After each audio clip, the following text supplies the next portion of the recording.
one and I stand on that. You and me, babe, that's black on black.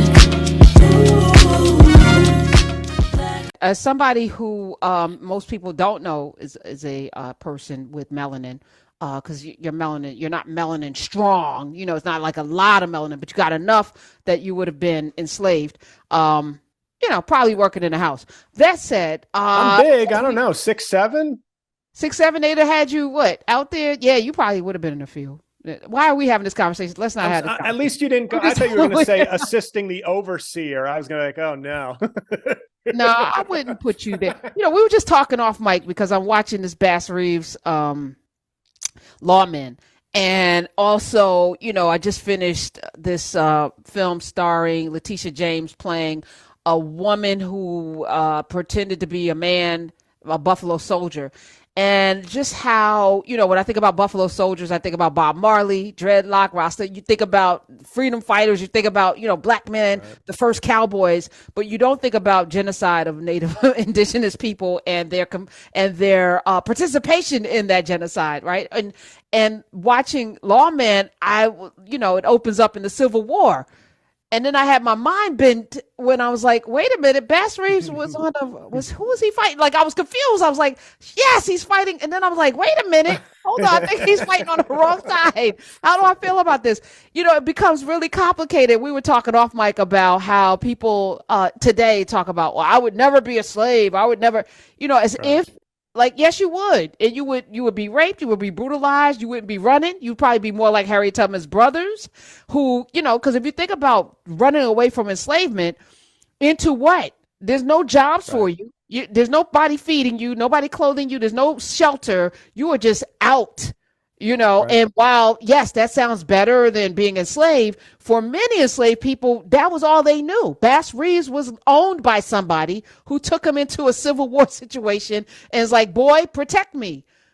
Right. You know, and it's wild when you think about, you know, how we apply 2023 sensibilities to 18 century, you know, 17, 18, 19, you know, century Indeed. Existence. But we're about to find out what we made of, I think, if we don't act. Yeah, I don't know.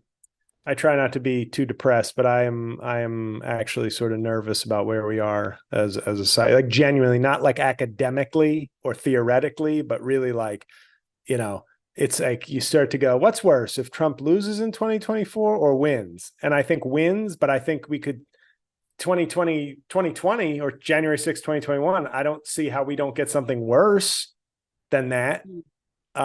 Which is unfortunate, but that's what people never realize is the MAGA threat is really nothing short of sort of terrorism, if you think about it, because people are like, well, should we put him in jail? Because what if we create a war? Oh, so we should allow him to avoid the consequences of his criminal actions because we're afraid of what his followers would do.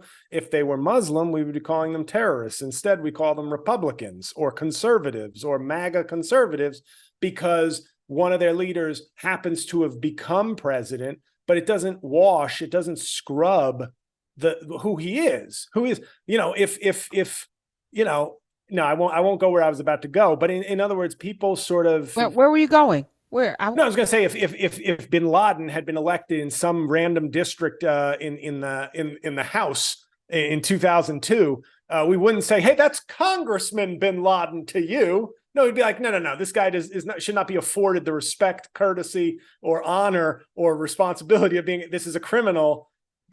You know, be damned the consequences. He's got to pay for what he did. And I feel like Trump. It's just this. It feels like almost an alternate universe. Maybe we are in some sort of Marvel multiverse because it's like, wait a second. These are the same people. The people who support Trump are the same people who hate everything about Trump except the fact that he's against Democrats. He's an elitist. He's a braggart. He doesn't have humble, real American values or actions. He's everything they hate. He's almost everything they hate. Well, he like the abusive male, like being able to grab women and do whatever. They like that because that's secretly, not even secretly. I feel like we're in this world where people's worst natures are being celebrated and rewarded in many ways, like you said. I mean, we got a Supreme Court justice who put a pubic hair on a Coke can or something, and got sat on the Supreme Court. Like, we know 32 that he years did later, something. he's still there. Right, we knew he did something with Anita Hill. We knew it was something inappropriate, and somehow it was like, oh, nothing to see here. And Joe Biden presided over that. Not that it's partially his fault. Eight six I was six gonna 8018255. Go ahead. Sorry, the one other thing I was gonna say was, and never mind, I forgot. Let's move on. Okay, all right. I'm sorry. That's my fault. My fault. No, nobody's fault. I wanted to ask you. There was a poll which I'm not into, as you mentioned. There's Polish people, and then there's stripper polls, which Trump is familiar with. 14% of United States voters believe that they are better off. Only 14% better off now that Joe Biden took office. 14%. This is the Financial Times, which I read, which I have subscribed to monthly. It's a University of Michigan Ross School of Business poll. 70% of voters thought Biden's economic policies had either hurt the economy or had no impact. 70%, including 33% who said they believe the president's policies hurt the economy a lot.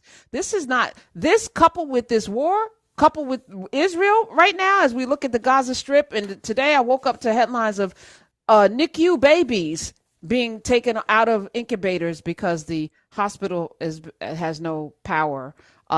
There's a 37 premature babies detached from their incubators. 2 of them died earlier yesterday. Newborns and other patients at Gaza's largest hospital are dying as power fails and resources run out.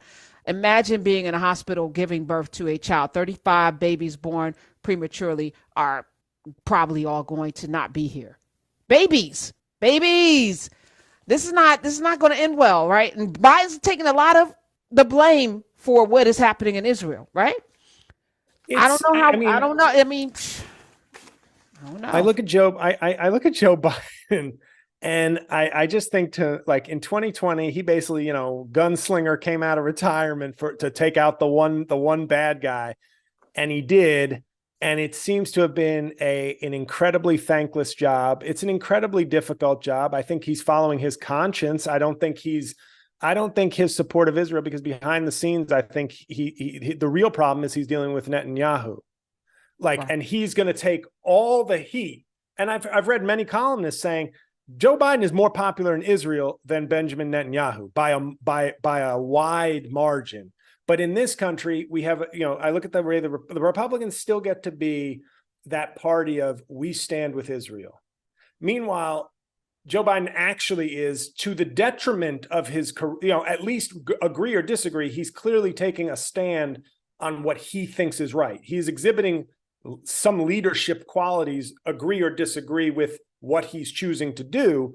But Republicans, I laugh at, we're the party of Israel. And it's like they're making their support for Israel contingent on defunding the IRS. That's not a real friend. But I think more broadly speaking, I think the problem with Biden, not with Biden, but with the way we view Biden, we're too susceptible to negative news now. I think social media has conditioned us to that. So people, even though the economy by almost all metrics is doing well, we are now conditioned to sort of absorb negative news, even if it's not on our phone or in a tweet or whatever. We now kind of gravitate to negative news. So Joe Biden sucks or Joe Biden's doing a terrible job is just going to somehow cling to us more. And I think the problem we have as a country, and I've said this on my podcast, Rain on Your Parade, which is Democrats for so long have held the line on things so long that they no longer got credit for them.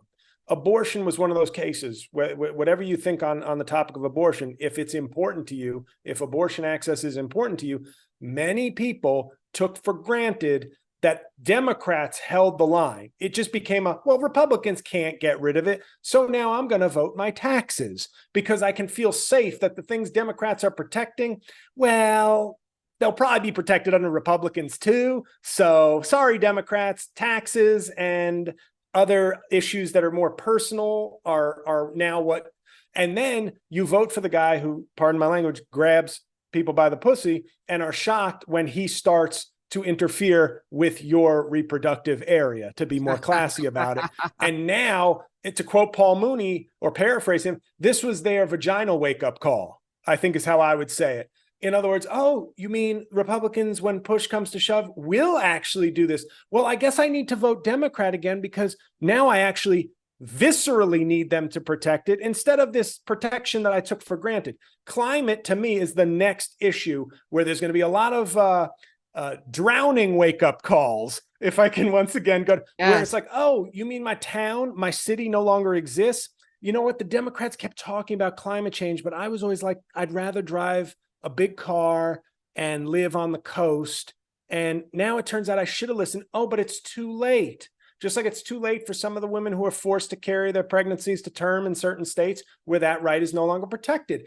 And I just think Democrats, it's like people will look at Democrats and go, who do you think is better for this? And it's like, before we get to the question of your taxes or your 401k, although Biden's doing fine by those, if you just actually look at the data, it's, do you care about democracy? Do you care about your personal body autonomy? Do you care about things? Do you care about your children not living in a burned up or drowned out environment? Then once you answer those questions, there's only one choice. We can get to the other stuff, to be honest, later, but we for so long, many people, and that's why you saw that suburban, and it's, let's be honest, suburban white women was the big swing that voted with Trump. And then what? And then we're like, time to do a U-turn. I guess we'll be Democrats again for a little bit until we relax and take it for granted. And the thing people need to realize, and I don't think it's gotten through, it hasn't gotten through. We've already gotten relaxed over 3 years. We're already saying Joe Biden sucks, get out of here. What? Right. He's the guy. He's still the wall. I mean, he may be old, but he's the one standing. But that was what we elected him to do. At the point that he did that, then he should have been grooming his successor to only be one term, because you know your ass is 80-something years old. And at some point, stop playing with us, you know. So there's a part of a lot of us, and I'm putting myself in that category too, that's almost like the arrogance to keep going when you know you weren't the first, second, or third. You were there to do one thing, to prevent Trump from being elected. You did that. Now sit down, like the lady on the plane. No. Oh, Can I defend Biden here as his counsel, just briefly? Okay, go ahead. All right, go ahead. Now we have to acknowledge, as Chris Rock said of Obama, one of the critiques of Obama, he's very, if you don't stop quoting arrogant. Chris Rock on Luther Vandross's airwaves, I'm sorry. Find another comedian for me. Well, he's my favorite all time. I apologize. Is he? But, yes. Oh my gosh! I'm my favorite all time. I'm my favorite all time, if I can be honest. Wait, hold on. You like him more than Richard? More than Richard Pryor? Well, you have to understand, there's a difference between if I had heard comedy chronologically and heard, Richard Pryor first, sure, but Chris Rock and George Carlin were the first two major comics. Goody Goo Goo, that first. I was too young. I was too young to watch that. But you know, Chris Rock is by and large Wanda Sykes. You know that 90% of that is not even him. Like he could. Well, then I'll shake her hand and say thank you for your service if I ever meet her. But anyway, what was I talking about? Don't bring up Chris Rock again. That's all I won't. All right, you're gonna quote him, and I stopped you from doing that. That was massive. You did what Joe Biden needed to do. You stopped me. No, that's what I was going to say. He had said, though, one of the critiques when Hillary was running, Hillary fans would say, "Oh, Obama strikes me as kind of arrogant." And a comic who we will not name said, "What, you have to have some arrogance? Are you kidding me? To run for president, how do you not have arrogance?" But with Biden, I think, my opinion, I can't prove this, but when he was nailing some substantial things legislatively, he was getting some really big successes. There wasn't a lot of buy-in from the rank and file. Instead, the question was, will you support Joe Biden in 2024? And whether it's AOC or Phil Murphy in Jersey, everybody goes, well, I'll have to see. And if he runs, I think if people had given him their full-throated support, which he deserved at the time for his accomplishments, it might have made it easier to say, I'm going to ride off into the sunset. I did it. I'm showing incredible character and generosity to leave. No, I'm not saying I'm right, but I'm saying he has never really gotten even a victory lap from the progressive wing. It's always been not enough. No, what did you do? Should he run again? And he has had a very good domestic wise, very strong first term. and I nobody's agree, ever which- really which is- kind of given it to But them. that's the Democratic Party's fault. They have a horrible Yes. with messaging. Shout out to you, Jamie Harrison. Let's go to Timothy in Texas. He has a question. Georgetown law classmate of mine, by the way. Is he? Y'all the same age? Well, I learned that because a close friend of mine had told me in 2020. It didn't dawn me. He said, "Oh, he was in my study group in law school." I was like, "Wait, what?" So memorable. Timothy in Texas. Welcome to the Karen Hunter Show. You're on. You have a question. Hi. Yes, Karen. Hello, Karen. How you doing today? Hi. Good. Okay. Just want to make sure. I know Trump was convicted of sexual assault. He's been found guilty of tax fraud. Wait, he wasn't convicted. Wait, hold on. Point of clarification. He was found liable in a civil case. Civil case. Yes, civil case. So there's a little different. Okay. Well, what about the fraud case? The standard there is he probably did it, not he definitely did it. Okay. Okay. What about the properties in New York? What's the status? That's not a criminal case, right? His lawsuit that Tish James is presiding over right now, where Trump Jr.'s that's also civil, right? That's a civil case. Right. But the criminal cases are D.C., Florida. Those are criminal. Georgia and federal. Georgia, yes, and Georgia, yes, Georgia. So the two that I just mentioned, that would keep him from running for president.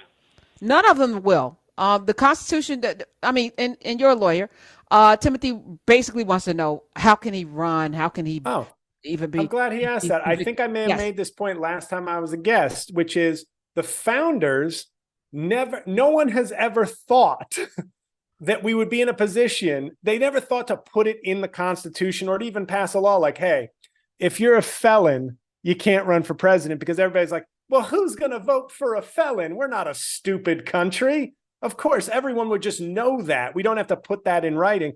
Well, as it turns out, we did. They did. They weren't infallible. The founders. They didn't. I'm kidding. I know. I set that up. But they never realized the two most shocking presidents to the founding fathers would have been the last two. Obama for obvious reasons, but I think they would have been just as disgusted with Trump. Now, their disgust with Obama would have been based in something different, but I think they would have Trump was what they would be warning everybody about. Like, this is why we even have a constitution. Whereas Obama would have been like, am I in a parallel universe? Like, Trump is like the worst thing they could have imagined, whereas Obama, they couldn't have imagined. I'm going to say something radical. I believe we have a Trump because our founding fathers were hypocrites. I'm going to say he's absolutely, with all of the makeup and the stockings and the wigs and the proper speech and all of the languages and the Quran and all the things that the founding fathers were, they were behind closed doors, rapists, child traffickers, and owners of human beings. They were debaucherous. They were. And some of the Massachusetts founding fathers are like, whoa, not me. Okay. John Adams is like, Okay, all right.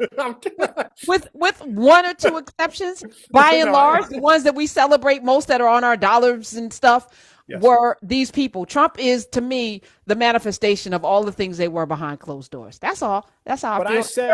I have said before that Trump, on a curve, if we're grading on a curve, a calendar era curve, I think he would have been the worst dude of the like. If you put him back then, he would have been like, can we put it in the Constitution that you have to break up families when you sell slaves? Like, he would have been like, is there any way we can be worse than what we already are? I disagree with you. I feel like he's their child. And that's how, you know how children act in public. But I'm saying he's like, their child from like 1790. That's why he's worse. Because he was born in the 1940s, yet he went right from 1783 Virginia. It's in the DNA, baby. It's in his epigenetics.